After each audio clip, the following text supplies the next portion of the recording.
अस्सलामुअलैकुम सामीन। 3 शाबानुल मुअज़्ज़म है, 7 मार्च है। ख़बर का उन्वान है यूक्रेन को अब तक 15 लाख लोग खैराबाद कह चुके हैं।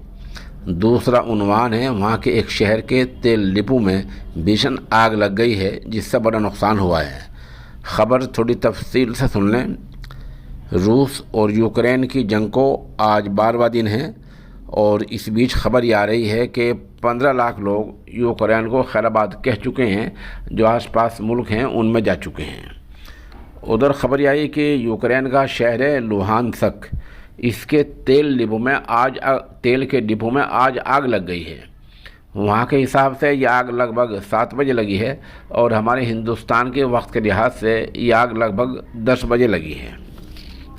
लुहानस्क वही इलाका है जिसको रूस ने कुछ दिन पहले अलहदा से आज़ाद मुल्क करार दे दिया था। उधर रूस ने यूक्रेन के 4 शहरों में आज सीज़ फायर का भी ऐलान किया है, जिसका मतलब ये होता है कि जो लोग वहाँ फंसे हुए हैं वो जल्द निकल जाएं। उनके निकलने तक इनमें कोई बमबारी नहीं होगी। ये शहर हैं वहाँ की राजधानी कीव और मारियुपोल, खार्किव, सुमी। इन 4 शहरों में रूस ने सीज़ फायर का ऐलान किया है। बहरहाल हालात बहुत ही ख़तरनाक हैं और कब क्या हो जाए कुछ पता नहीं है।